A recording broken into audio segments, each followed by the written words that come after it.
Welcome to our channel. నేను మీ Prashanth. Bhairava movie. Bhairava movie review ముందు మాట్లాడుకునే ముందు అయితే అసలు మూవీ ఎలా ఉంది అండ్ ఆ స్టోరీ మాట్లాడుకునే ముందు అసలు మూవీ ఎలా ఉందనేది అయితే మాట్లాడుకుందాం. మూవీ అయితే ఇంకా అద్దరు కొట్టేశాడని అయితే చెప్పొచ్చు. మూవీకి మెయిన్ ప్లస్ పాయింట్స్ ఏంటంటే background music, screen play, direction ఇవైతే చాలా బాగున్నాయి. ఎక్కడ కూడా అసలు నెగటివ్ అనేది అయితే లేదు. దీనికైతే అసలు 5కి 5 అనేది ఇవ్వచ్చు. అండ్ మనకి main action scenes and drama అసలు చాలా బాగుంది. మూవీ మొత్తం మనకి యాక్షన్ సీన్సే ఎక్కువ కనిపిస్తూ ఉంటాయి.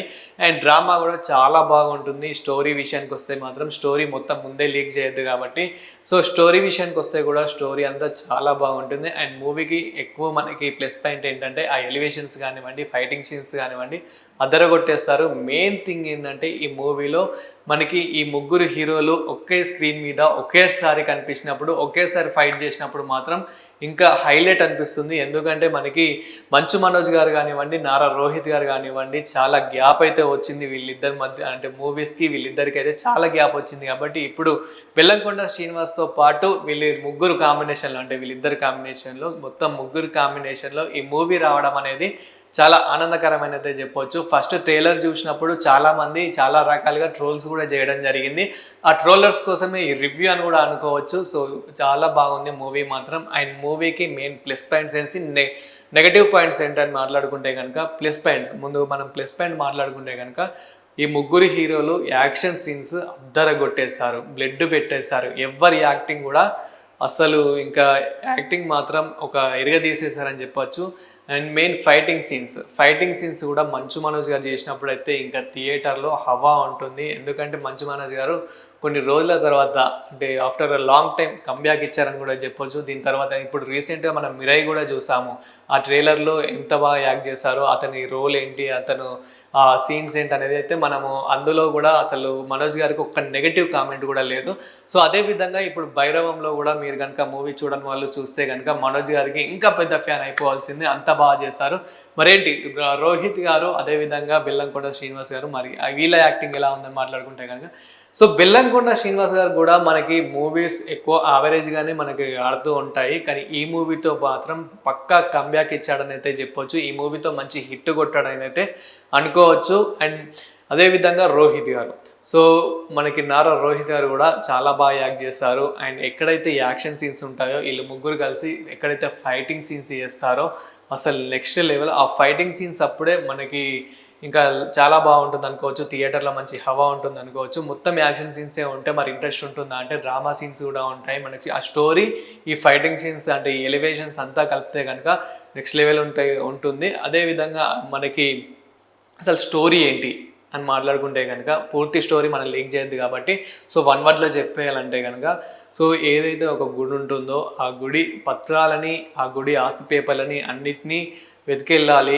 ఆ వీటిని దొంగలించాలి అని చెప్పేసి అయితే విలన్స్ అయితే కొంచెం ఈ రౌడీస్ ఎవరైతే ఉంటారో, మెయిన్ క్యారెక్టర్స్ ఎవరైతే ఉంటారో వాళ్ళు ట్రై చేస్తారు. కానీ ఏ ఇంచు కూడా ఒక్కటి కూడా పోనివ్వకుండా మంచు మనోజ్ గారు, అదేవిధంగా మన బెల్లంకొండ శ్రీనివాస్ గారు, నారా రోహిత్ గారు అయితే ఒక్క ఇంచు కూడా పోనివ్వకుండా ఈ మూవీలో మొత్తం ఆ గుడి కోసమే ఫైట్ చేస్తూ ఉంటారు. ఇందులో మనం అంటే కొన్ని దేవుళ్ళని కూడా చూసినట్టు ఆ ఫీలింగ్ అయితే వస్తూ ఉంటుంది, అలా ఉంటుంది.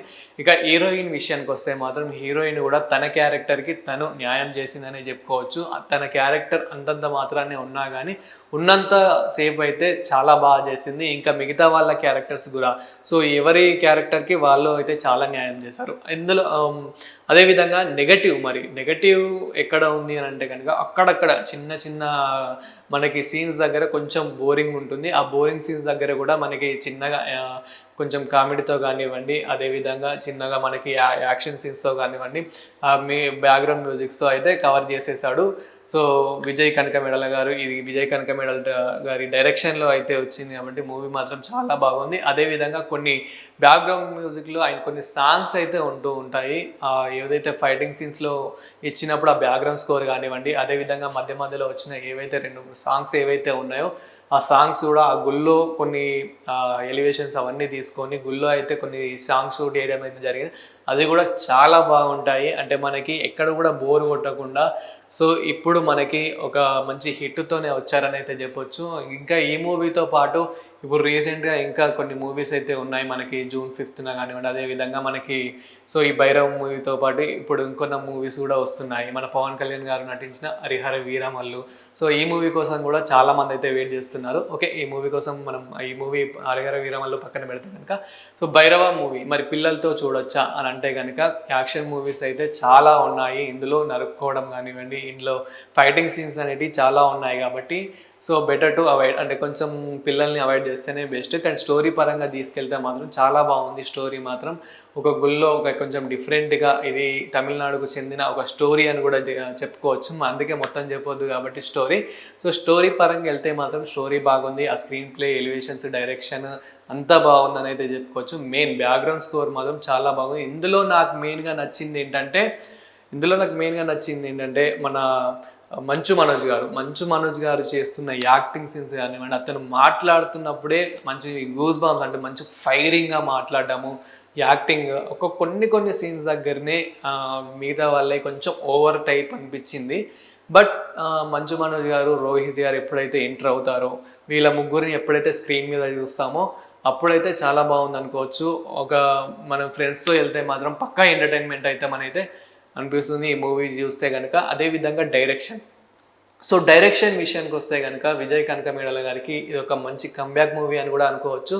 అండ్ అతను కూడా కొన్ని మంచి సీన్స్, మంచి మూవీస్ తీశారు కాబట్టి ఇందులో మాత్రం మంచిగా ఫోకస్ చేసి చాలా బాగా చేశాడని అయితే అర్థమవుతుంది. అదేవిధంగా మంచి కంబ్యాక్ ఇచ్చాడు విజయ్ కనకమేడల గారికి. సో మొత్తం ఈ నలుగురు కాంబినేషన్లో అయితే ఈ మూవీ రావడం జరిగింది. ఈ మూవీ అయితే సూపర్ డూపర్ హిట్ అని అయితే చెప్పుకోవచ్చు. సో అదేవిధంగా అంటే ఎక్కడ కూడా నెగిటివ్ లేవా అంటే అదే కొంచెం అక్కడక్కడ చిన్న సీన్స్ అయితే బోరింగ్ ఉంటాయి. అప్పుడు కూడా కొన్నిటితో అయితే వీటిని కవర్ చేయడం జరిగింది, అంటే బ్యాక్గ్రౌండ్ స్కోర్తో కానివ్వండి అలా. అండ్ అదేవిధంగా మంచి సీన్స్ అయితే కొన్ని చూపిస్తూ ఉంటాడు. అండ్ సినిమాటోగ్రఫీ కూడా చాలా బాగుంది ఇందులో. సో ఇది కూడా ఒక మంచి ప్లస్ పాయింట్ అని అయితే చెప్పుకోవచ్చు. ఇందులో ప్రతి ఒక్కొక్క సీన్, అంటే ఇంకొకటి థ్రిల్లర్, అంటే మనకి అసలు నెక్స్ట్ ఏం జరుగుతుంది, నెక్స్ట్ కొత్త క్యారెక్టర్ ఎవరు ఎంటర్ అవుతున్నారు, ఒక్కొక్క క్యారెక్టర్ అయితే ఇచ్చి పాడేసిరని అయితే చెప్పొచ్చు. ఇందులో మెయిన్ కొన్ని క్యారెక్టర్స్ అయితే ఉంటాయి. ఆ క్యారెక్టర్స్ మనం ఎక్కువ డిస్కస్ చేయొద్దు కాబట్టి స్టోరీ గురించి. సో ఆ క్యారెక్టర్స్ మాత్రం చాలా అద్భుతంగా అదరగొట్టేశారని అయితే చెప్పొచ్చు. ఓవరాల్గా స్టోరీ వచ్చేసి అయితే ఒక గుడి మీదనే ఇదైతే రన్ అవుతూ ఉంటుంది. సో ఆ గుడి కోసం అయితే ఈ ముగ్గురు ఎంత పోరాడతారు ఏంటి అనేది అయితే ఒక్కసారి మీరు మూవీ చూస్తేనే మీకైతే అర్థమవుతుంది. సో మళ్ళీ మూవీకి ఒక మెయిన్ ప్లస్ పాయింట్ ఏంటి అని అంటే ఇంకా మనకి పుష్పలో క్లైమాక్స్ ఏ విధంగా ఉంటుందో మరి ఆ విధంగా నేను హైప్ ఇవ్వకపోయినా కానీ సో ఇందులో కూడా ఒక క్లైమాక్స్ సీన్ అయితే ఉంటుంది, ఇంకా నెక్స్ట్ లెవెల్. ఆ క్లైమాక్స్ సీన్ కోసమైనా ఈ మూవీ అయితే చూడాలి. కానీ కొన్ని దగ్గరనే చిన్న బోరింగ్ అయితే ఉంటుంది, అది నేను ముందే చెప్పేస్తున్నాను. బట్ ఎక్కడ కూడా మనకి అలాంటి ఫీల్ రాకుండా అది కూడా డైరెక్టర్ గారు అయితే కవర్ చేయడం అయితే జరిగింది. అండ్ బ్యాక్గ్రౌండ్ స్కోర్ కూడా బాగా ఇచ్చారు, అన్నీ బాగానే ఉన్నాయి. సో మీకు కూడా ఈ మూవీ గురించి చూసిన వాళ్ళు ఏమనుకుంటున్నారో కామెంట్ చేయండి. అండ్ అదేవిధంగా ఎంతమంది చూడబోతున్నారో కూడా కామెంట్ చేయండి. ముఖ్యంగా మన మనోజ్ గారి కోసం అయితే నేనైతే మనోజ్ గారి కోసమే వెళ్ళడం జరిగింది, ఎందుకంటే చాలా ఆఫ్టర్ ఏ లాంగ్ టైం మళ్ళీ కంబ్యాక్ ఇచ్చాడు కాబట్టి సో దీనికైతే వెళ్ళడం జరిగింది. Thank you.